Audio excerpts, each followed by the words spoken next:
Hey y'all, it is R here with MadRavingIntrovert, and we are back with some more Megaquarium Freshwater Frenzy. Oops. And last time we also kind of started talking about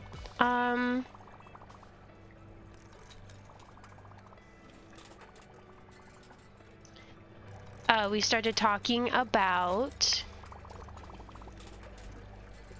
being mama to a group of higher level needs kiddos.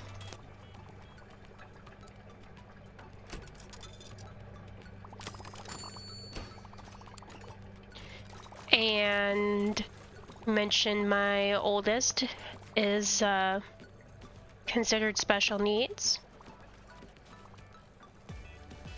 and his brother, well, the older of his two brothers, so my next oldest is also a higher level of needs. And then I've got two little ones younger than them. I can talk today.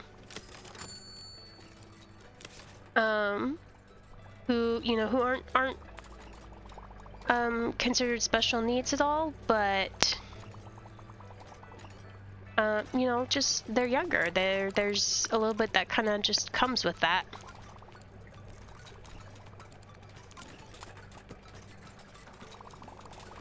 And so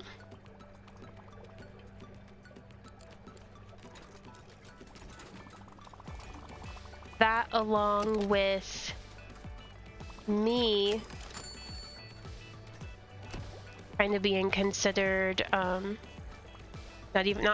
me being considered disabled myself, can make things a little bit difficult, because I am having to be a single parent right now. And that's frankly very hard.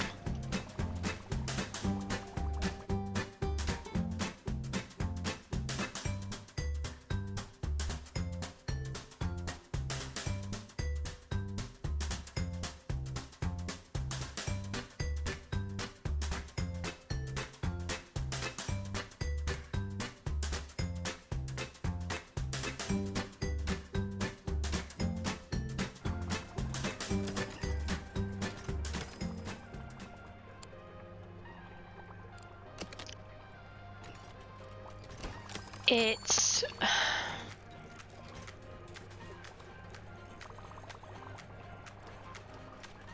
I don't even know if I can accurately describe it right now.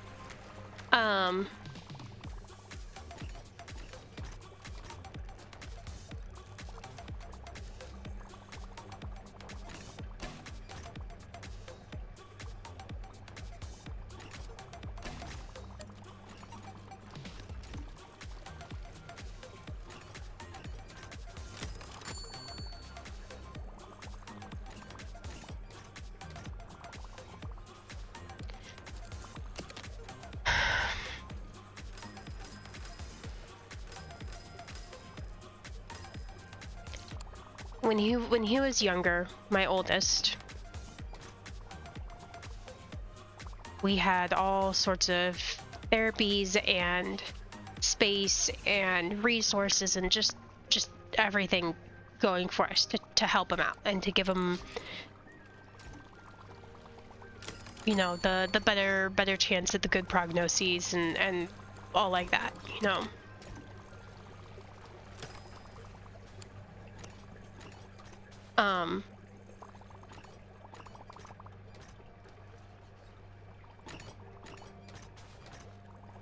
we don't have access to those anymore. Not all of them. A lot of them are harder to access, even. And the ones that we do have access to. So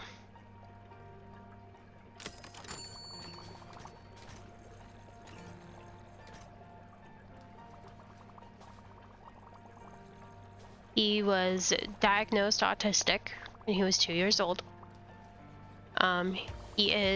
We're lucky, and he is very, very mild. But that doesn't change. That doesn't change that the fact that he's diagnosed with autism. He still has his struggles. It doesn't matter that he's level 1 or mild, or, you know, anybody, you know, people can hardly tell that this is even a thing. It doesn't matter. The fact is that this is a thing.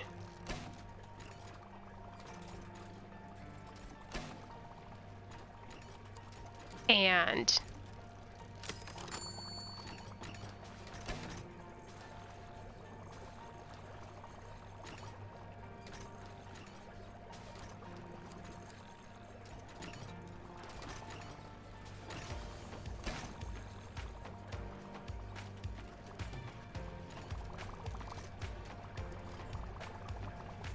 getting others to recognize and accept that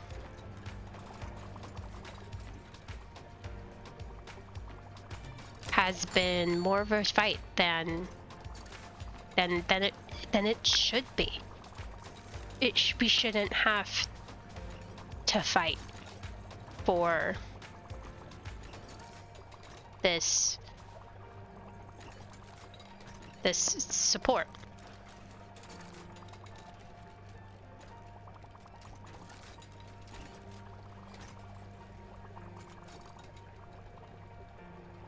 We shouldn't have people constantly questioning us.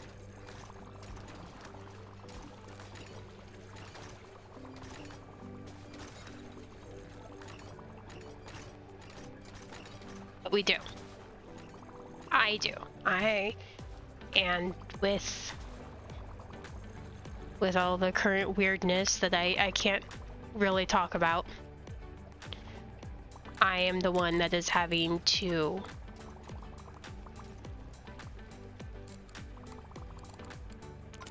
deal with all of it.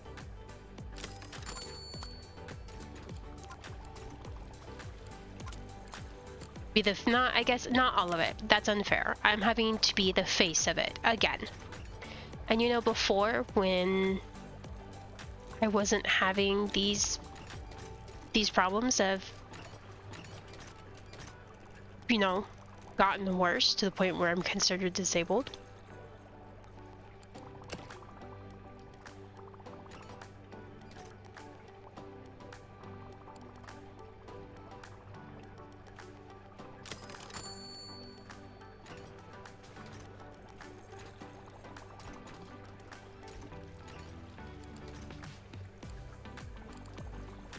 And yeah.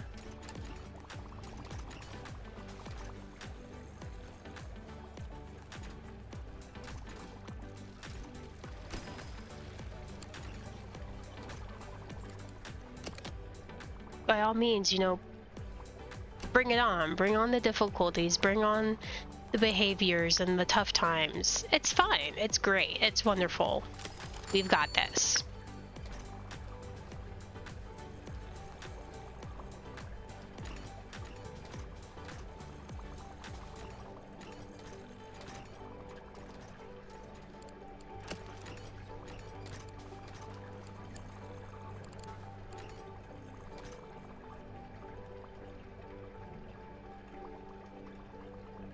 But I mean,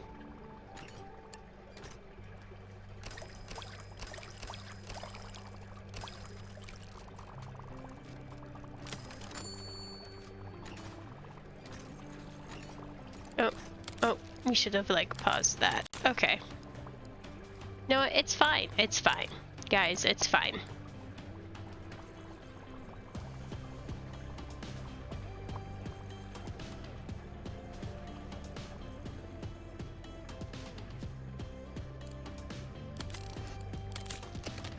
we go. Okay.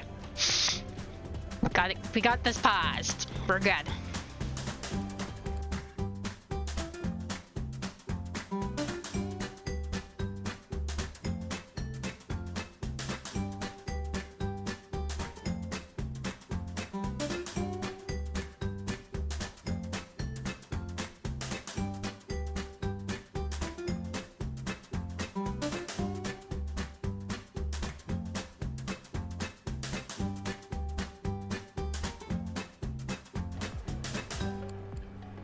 The just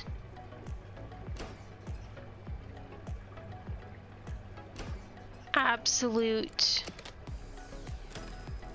insanity some days just that we get from people is just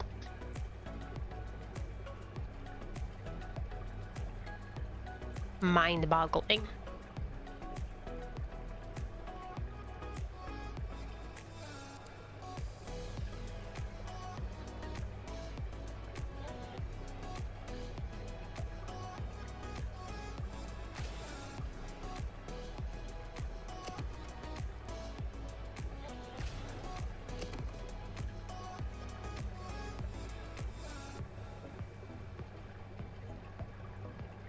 How they can think like that and think that that's even okay.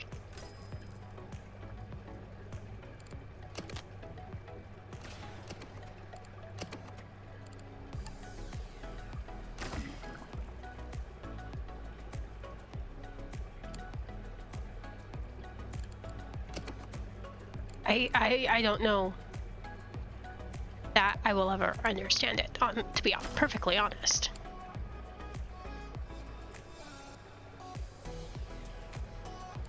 I don't know that I will.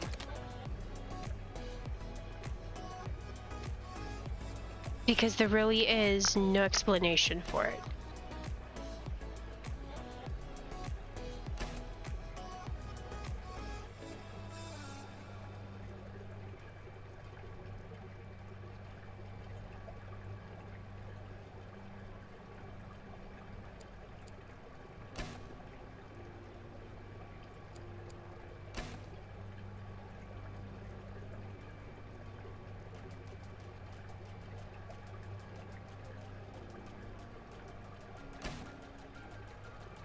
When it's things as simple as we have somebody diagnosed with autism.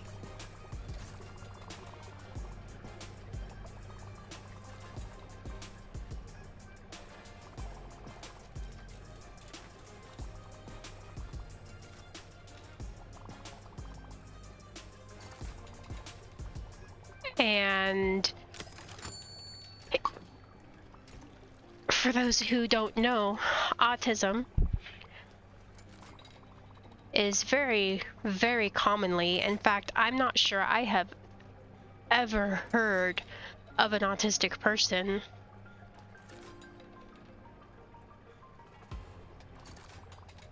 not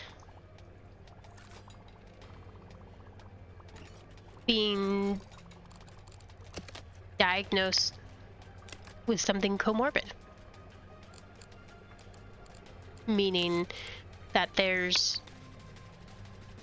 something else going on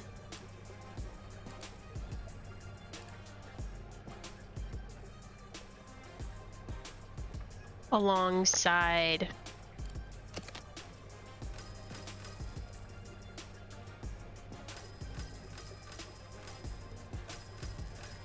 the autism.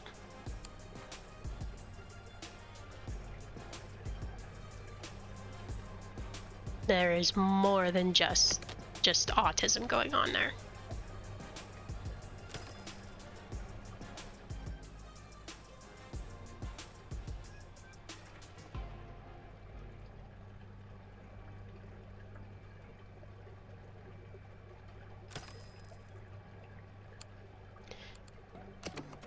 And you see it often be things like the ADHD, the anxiety, the depression, panic disorder, sensory problems.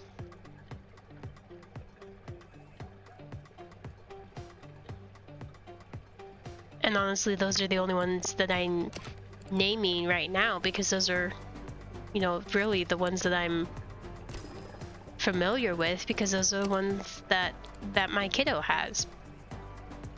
Big M. That's kind of what I call him on my social media platforms. If you go check out any of that other social media stuff, you'll see him on there as Big M.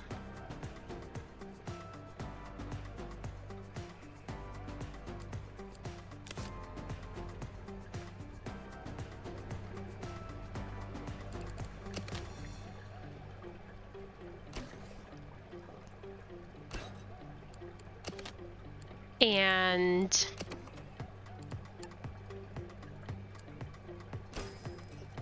there are so many more that can be present comorbid. We honestly are lucky in just how many or how few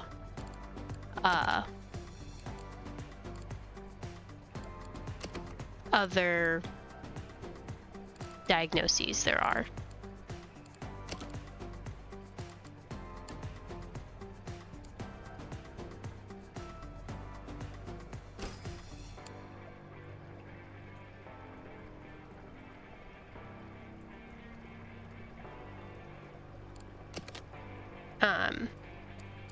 He has also in the past been diagnosed with pica. And for the longest time, we actually really weren't seeing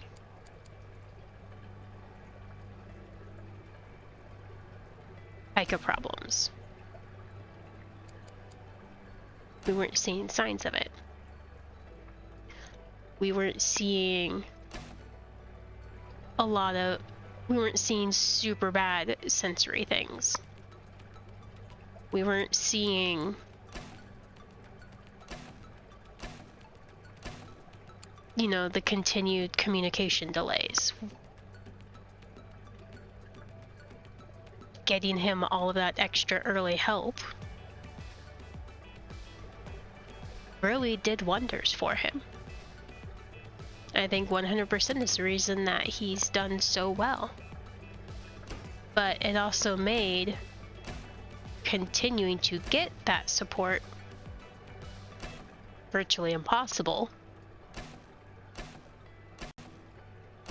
And he wasn't able to keep up the progress.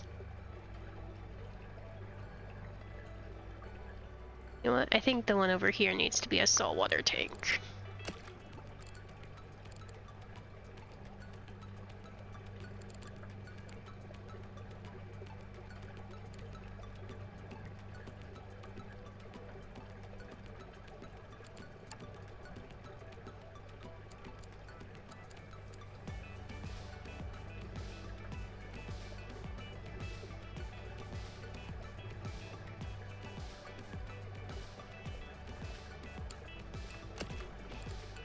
And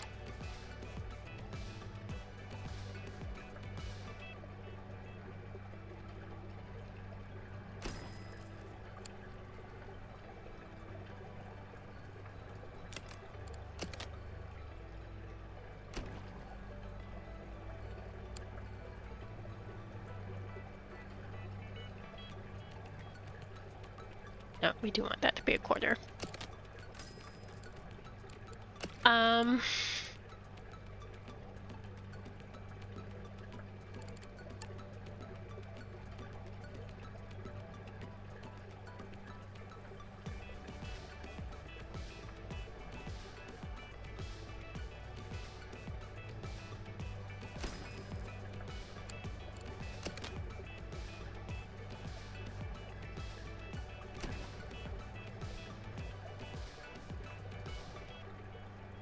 When he was younger, we had him in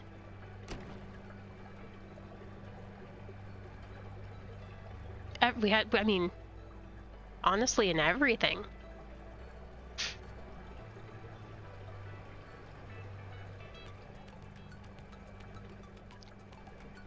He was in speech therapy. He was in ABA therapy, applied behavior analysis, which I know is a highly contested topic of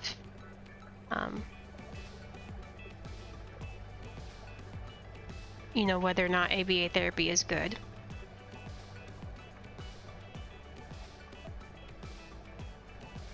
And he's in occupational therapy, and they did feeding school with him. When he had a case manager through the state. He was on an IFPS and oh gosh, individual family specialized plan, IFSP, individualized family special plan, something like that. But then when he turned 3, he then entered the school system at the age of 3 and had a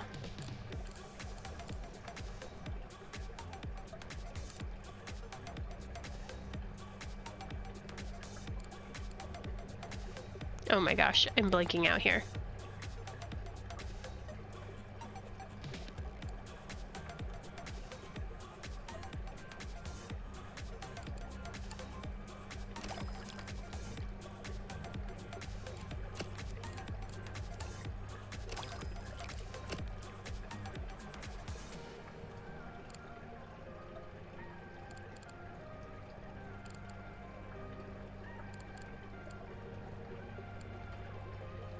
IEP, and speech therapy then transferred to IEP. And for speech therapy, we had to travel for it. And the place that we would travel to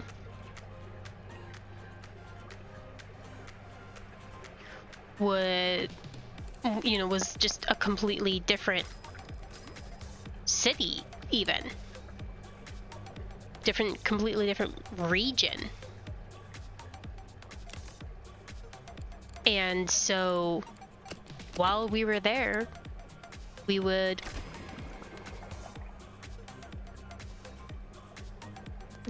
take advantage of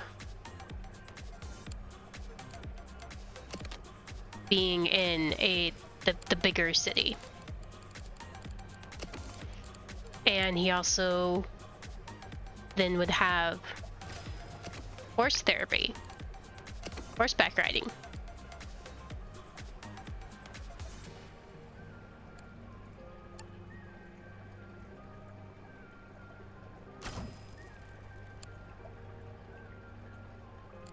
And just when he did so well in school, when he started kindergarten, all of it was gone.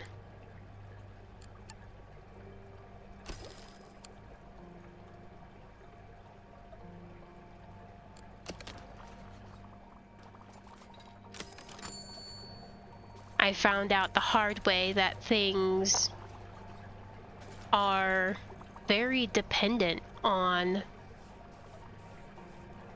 what state you live in, even.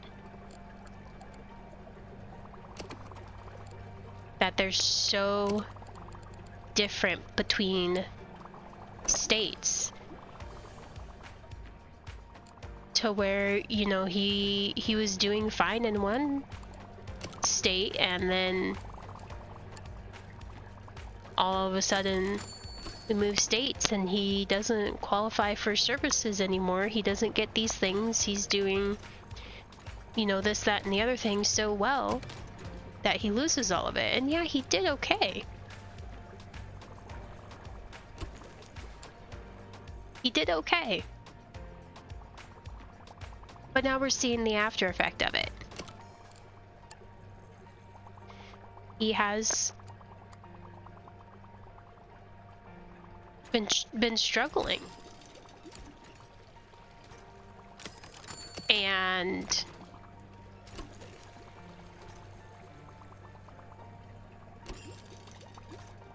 we are now seeing the effects of that struggling.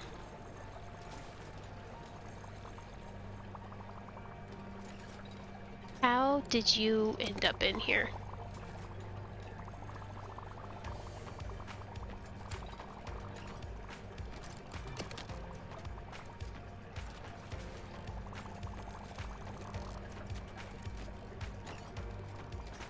Anybody else in here that shouldn't be?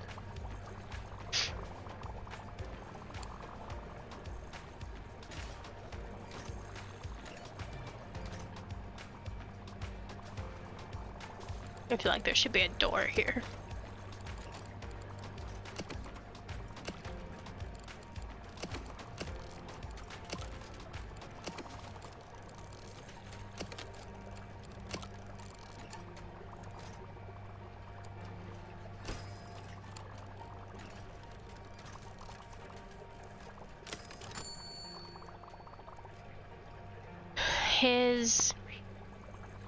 He started running away from home.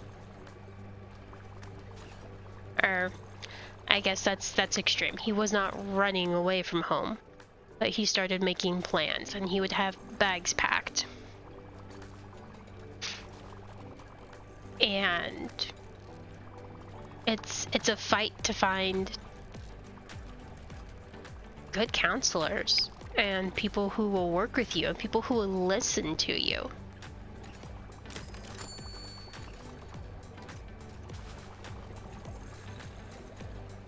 I had the problem of a counselor agreeing to get the psychological evaluation that I requested, and then he took that evaluation to heart and completely ignored anything that TG and I had to say. Mom and dad. And we spent an hour telling him, look, you know, this stuff is going on, and because of the evaluator's attitude when they first met me and Big M, I was concerned that that was affecting the evaluation.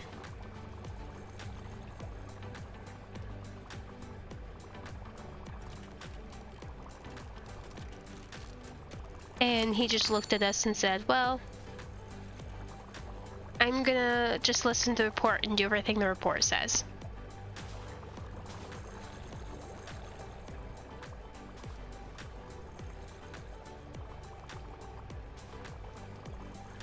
Talk about a slap in the face. To be so thoroughly dismissed and to have your concerns about the evaluator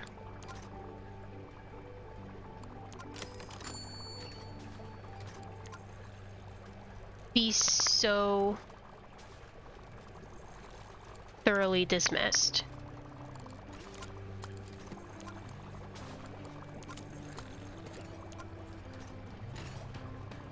And for it to be like your thing's just nothing.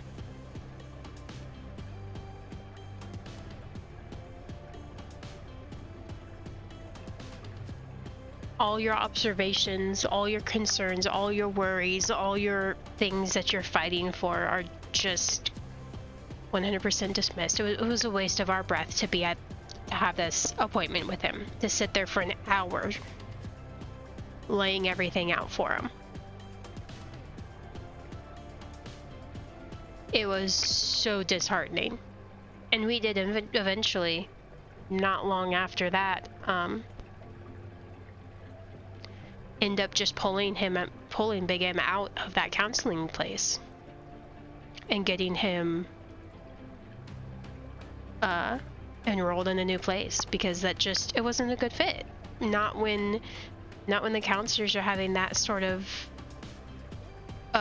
attitude, and it's being backed up by the supervisors.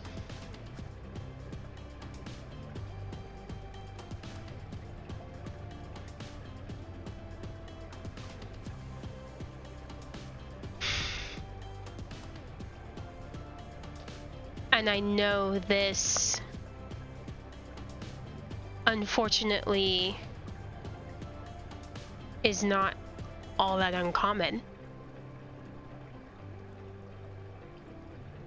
I have heard so many stories of people being dismissed and disregarded and invalidated, having their thoughts and feelings and concerns just swept under the rug by those who are supposed to be helping you and protecting you.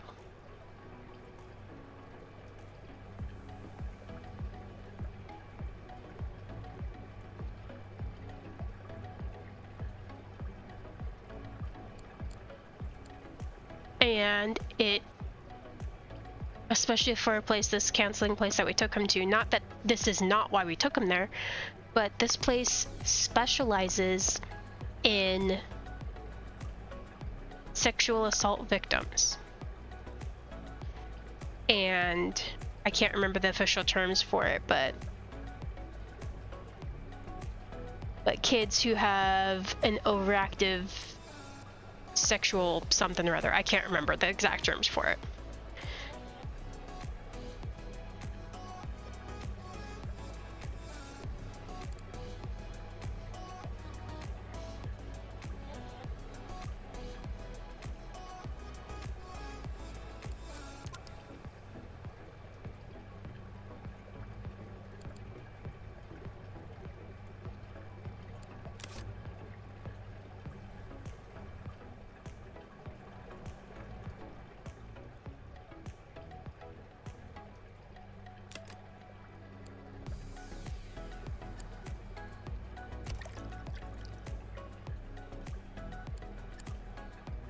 We did get him in with a new counselor, a much better counselor, much better counseling place. But it ended up not being enough, and he ended up in a specialized intensive outpatient program. And then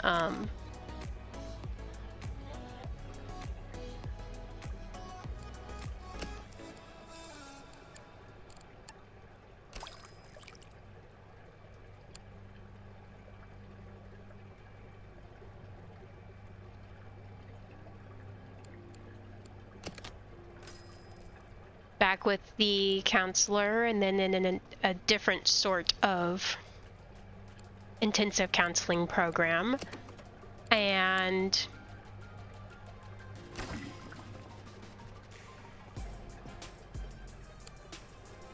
you know, and then our world came crashing down around us, and our worst nightmares became real. While he was in that more intensive counseling program, we saw an increase in behaviors. And then after all this other stuff, these people with superhero complexes came in and flipped our world, flipped my world, flipped his world upside down and shook it up like a damn snow globe.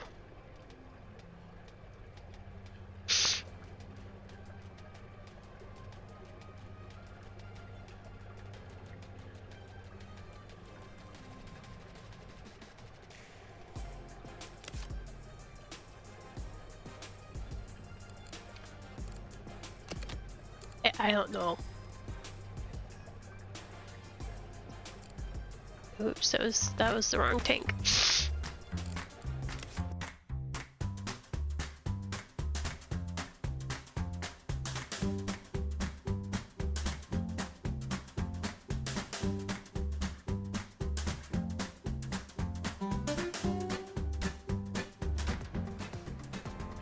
Oh wait, this needs to only be a 2x2?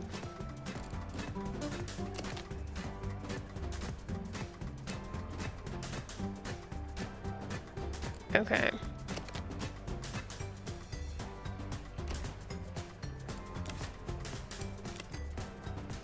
I don't know how you like just shrink a tank here.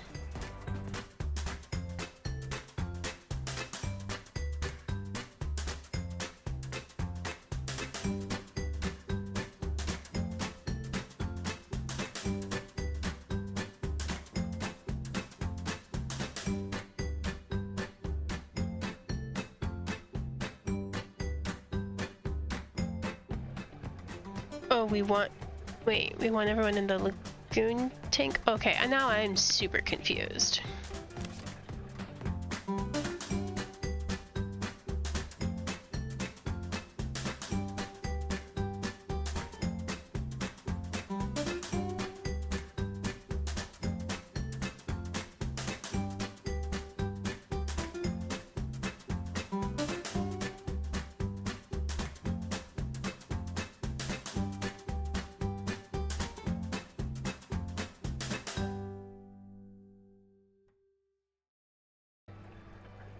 That's a weird requirement. Okay.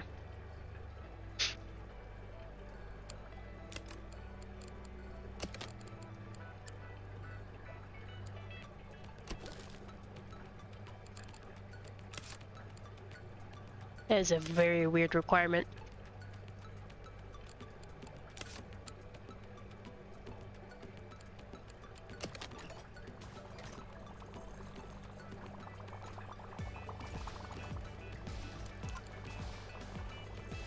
I'm not even coming close to like making this, and I don't know what to do.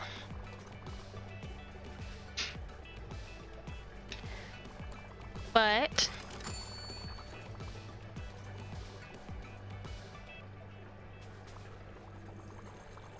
that has been our time for this episode. We still haven't made it past this first level, man. I don't know what we need to do, but hopefully next time we will. And don't forget to leave a like, subscribe, comment, thumbs up. Go check out those social medias down below. And until next time.